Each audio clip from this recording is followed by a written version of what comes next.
So, hi everyone, my name is Luke and I'm the Deputy President for TU Dublin Students' Union in Blanchardstown. This series is to encourage students to run for elections and bridge that kind of political gap between student and wider politics. Throughout this series, we'll be joined by multiple progressive community leaders and exploring topics such as minorities in leadership, why bother running, and learning a little bit more about our guests each session. Today, I am joined by somebody who is no stranger to student politics, the living legend herself, Senator Annie Hoey from the Labour Party. And Annie, for the benefit of our students watching today, would you be able to tell us just a little bit about yourself? So kind of along the lines of who you are and what you do. So I said, my name is Annie Hoey. My pronouns are she, her, and I am a senator, as you have said, but I am most firmly still in the student movement. I was dubbed the Senator for Students in the Shannon a couple of weeks ago, and I hope it sticks. I still say we whenever I talk about things, so I may be out of the student movement, but my heart is still there. I spent a long time in the student movement. I was the Deputy President of UCC Students' Union. I ran twice for that position, and the first time I lost out by 54 votes. So, you know, whatever. I mean, I'm marrying one of the people who didn't vote for me that time, but voted for me the second time. So it's only 53 more people to find and make amends with. No, and you know, like, and that was a really formative and important experience for me. So I was the Deputy President of UCC Students' Union, and then I was in USI, the Union of Students in Ireland. I was the Vice President for Equality for 2 years and Citizenship. And then I was the woman president, the president. I'm also a woman who was a president. Second one in a very, very long time. And now we're like buses, which is great. You know, you just kind of get us going and you can't stop. And now I'm a senator. And there was a bit of stuff in between the student movement and being a senator. I worked on Together for Yes as the national campaign or canvassing coordinator for that. So some of you may have been out canvassing on that. I hope you remember that campaign as a positive campaign, because some of us were tearing our hair out down in a dark room on Mount Street. Everyone's like, I just really enjoyed canvassing in the sun. It was a delight. I was like, sun? I haven't left here since January. What are you talking about? Like, I got the shock of my life when I came out of Mount Street in May, and I was like, the seasons have changed. Because I've been so early and staying so late. I also then worked for Michael D. Higgins for a while. I was here his volunteer director for his re-election campaign, and then I worked with the Labour Party as a women and youth development person, and then I threw my name into the local election race on the 23rd of April, and the local elections are on the 24th of May. Some say it was strategy, some say it was sheer madness. I just said I'd give it a go.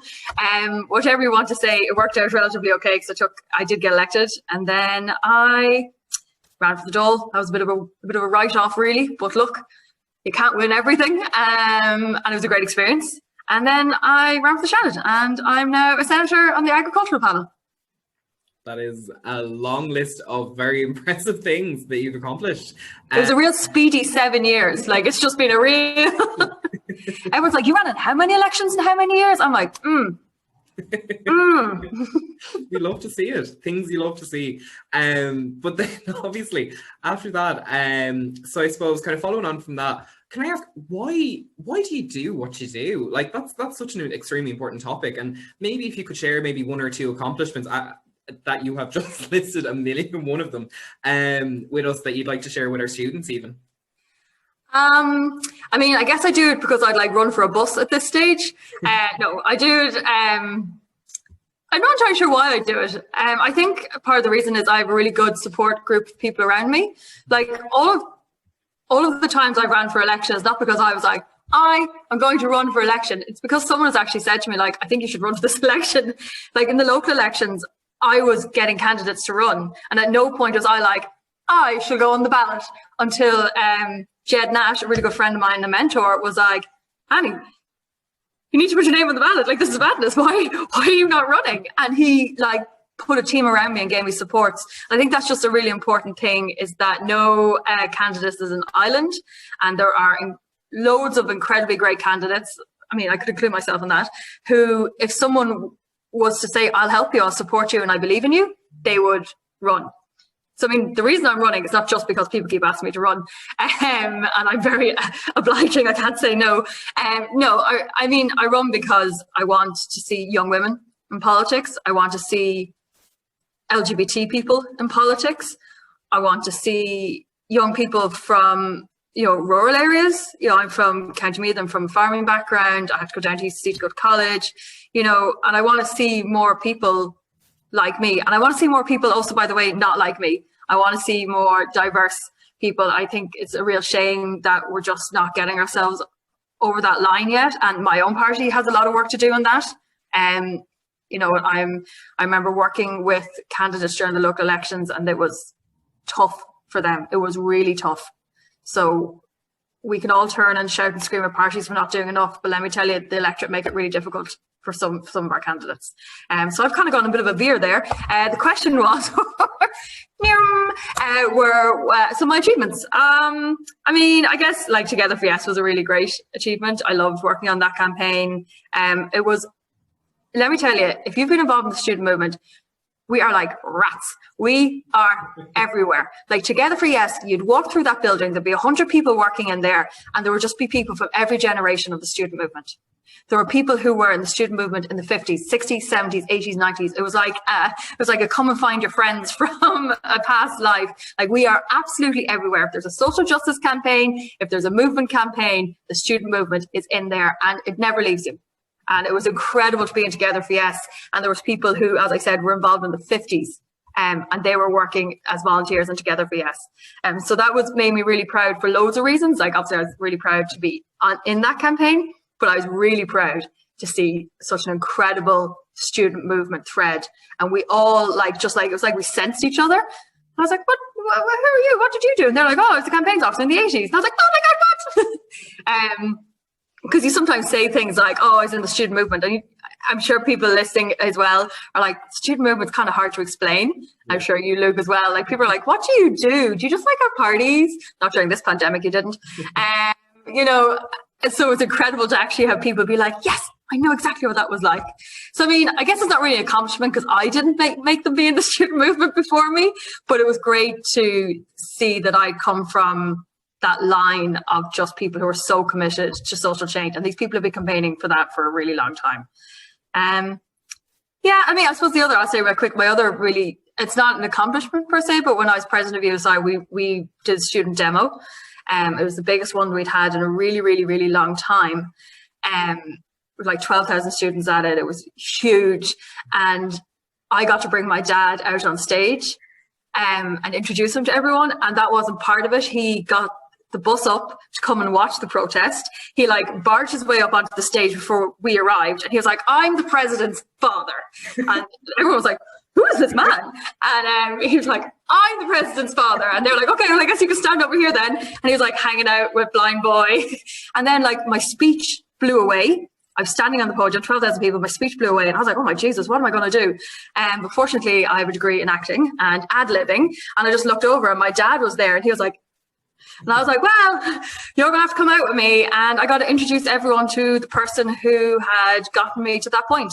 And I think that was a really great thing as part of the student movement to know we are not alone.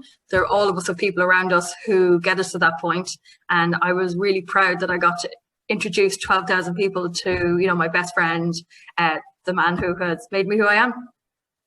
That is so heartwarming.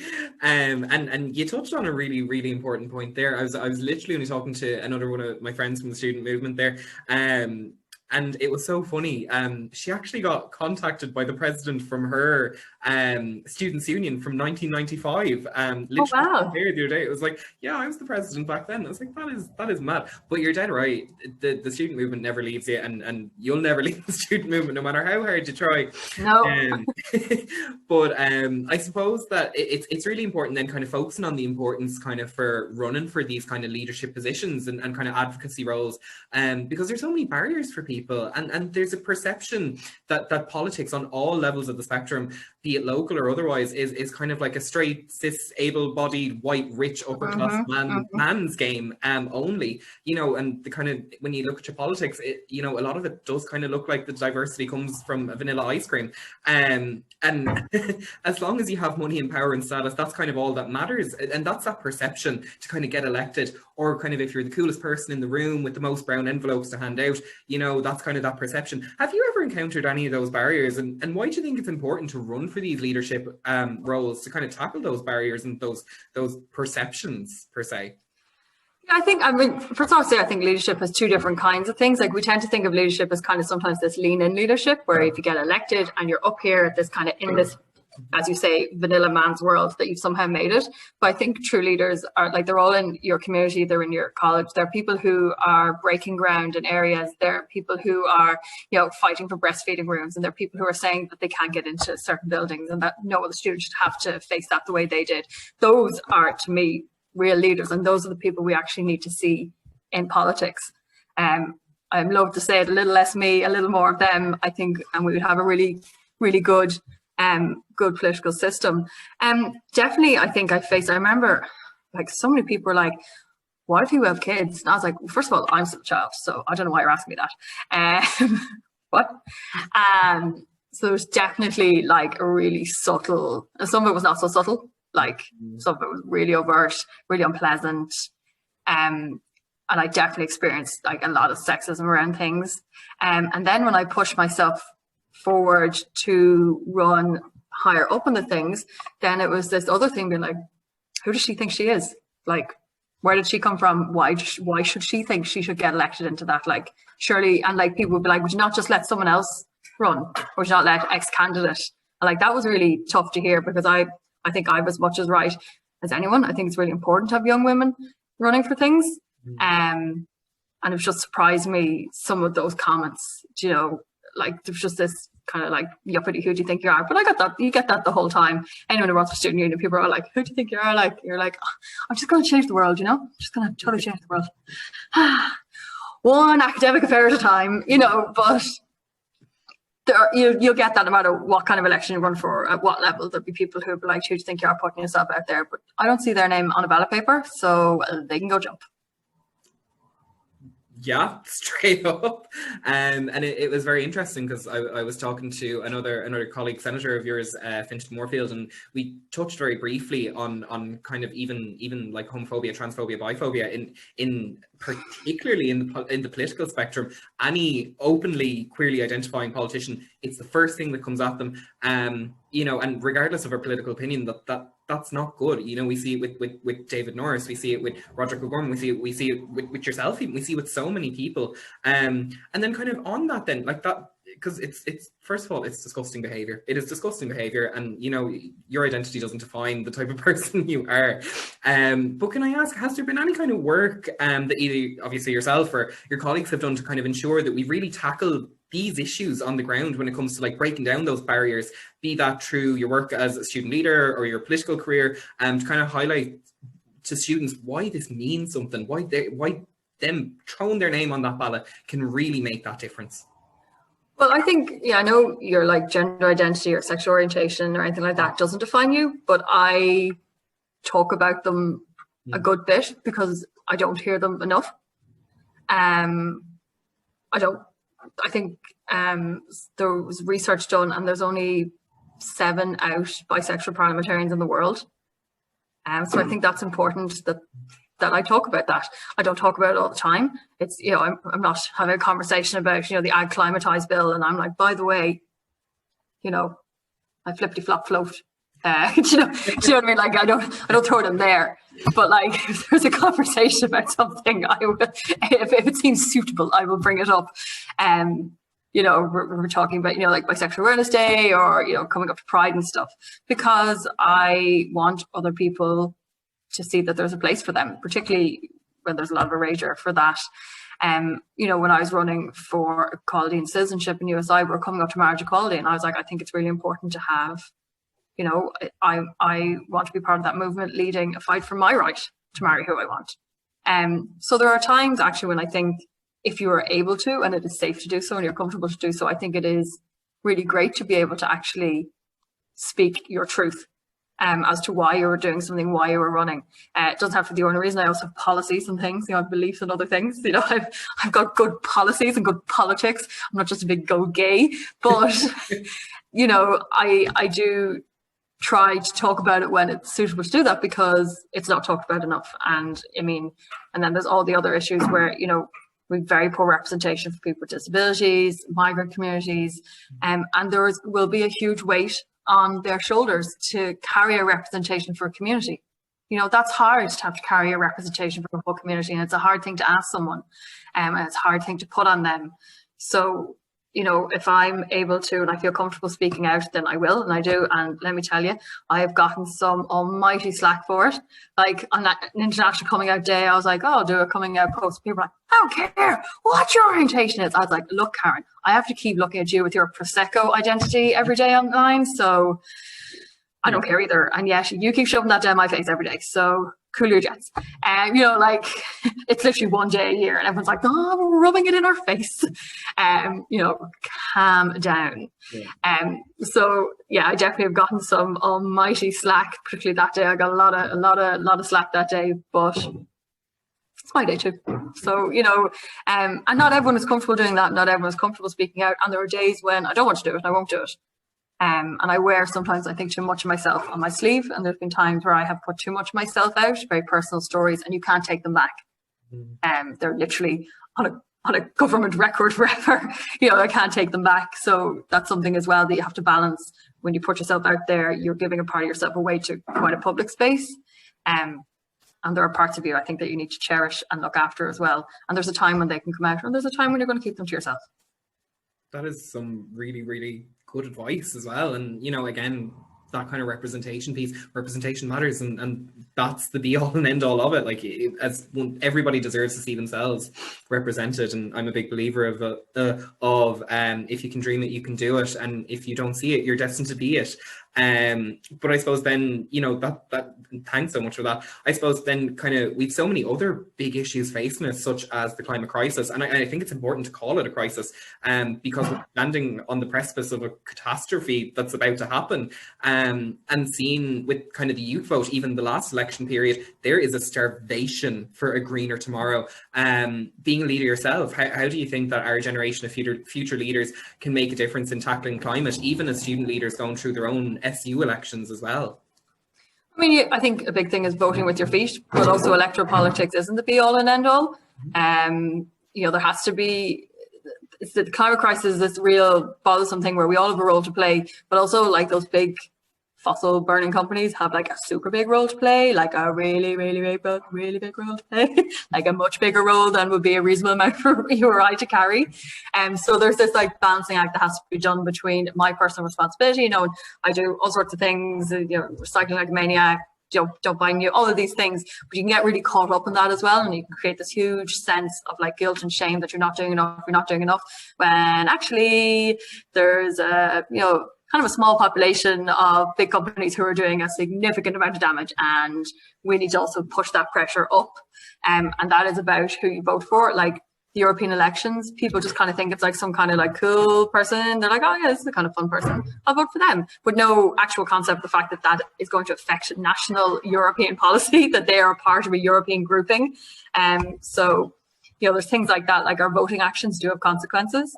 But I think, it's like I'm speaking almost out of both sides of my mouth. On one hand, I'm like, hold politicians responsible. On the other hand, I'm also like, let's just do it ourselves.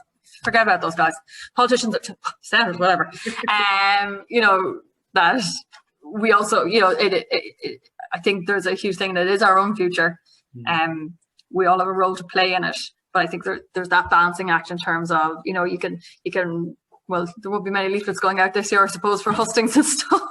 But you know what I mean? Like, there's all these things you can do, recycle this and recycle that and reuse this and fold them over and rub out the moustache and all these kind of things you have to do with election literature. But I think, I suppose actually if you think about it in terms of like sustainable development goals, it's not just about recycling paper, it's actually how do you put in an ethos into what you're doing. And that's a role for every sabbatical officer, every student union officer, every students union, you know, like those sustainable development goals, what can we embed into our policies? So it's moving beyond the very important recycling and turning off your lights, but it's actually embedding sustainable principles into your work. 100%. The SDGs are the way forward. And then I suppose, just as we're kind of obviously coming to the end of our tea time chat, I suppose, could I ask you to touch on probably the whole, like, why bother running at all? And why be that change maker? And why be that leader within the students' movement? Because, this is around the time where that imposter syndrome really starts kicking in and those doubts really begin to set in with people. And they could just say, oh, I couldn't do that, or, oh, I'm up against a surefire candidate, or, who's definitely going to win here, or just, it's COVID, I'm scared, and those are kind of the issues. Well, what would you kind of say to that? It's super easy for me to be like, just do it anyways. But like, I was never supposed, didn't get elected the first time I ran. Second time, I was not supposed to get elected. No ran against me in USI because, whatever. But like, I was supposed to get elected into the council. I obviously didn't get elected into, it's, it can be really contrite to be like, it's not about the running, it's about the journey. But like, if you don't put your name down to run, no one else is going to put your name down for you. And sometimes you have to seize the opportunity, seize the opportunity, I say. Like when opportunity whizzes by me, I'll grab it and I'll disappear off this way, I'm not gonna say you only get one shot because I got to run twice for lots of things, but you might not regret running, but I think if you are looking at something, and even if you just have a little twinge about it, I'd love to be able to, even the act of running and getting to talk about an issue can be significant because you can get that onto the agenda. So find someone who believes in you, or if you know someone who you think would be a great candidate, hype squad them, message them, support them, FaceTime them, Zoom them, build a campaign around them and lift them up, because there are some really great, as I said at the start, there's some really great candidates out there, and they just need anyone to believe in them. Jed believed in me, and here I am now. My mom, my dad in particular, they supported me when I was running for the Students' Union. My dad came down and was helping my opponent. He was like, be kind to people. You never know when you'll need them. I was like, why have you given him the ladder? He was going around putting up other people's posters. There's a life lesson there somewhere.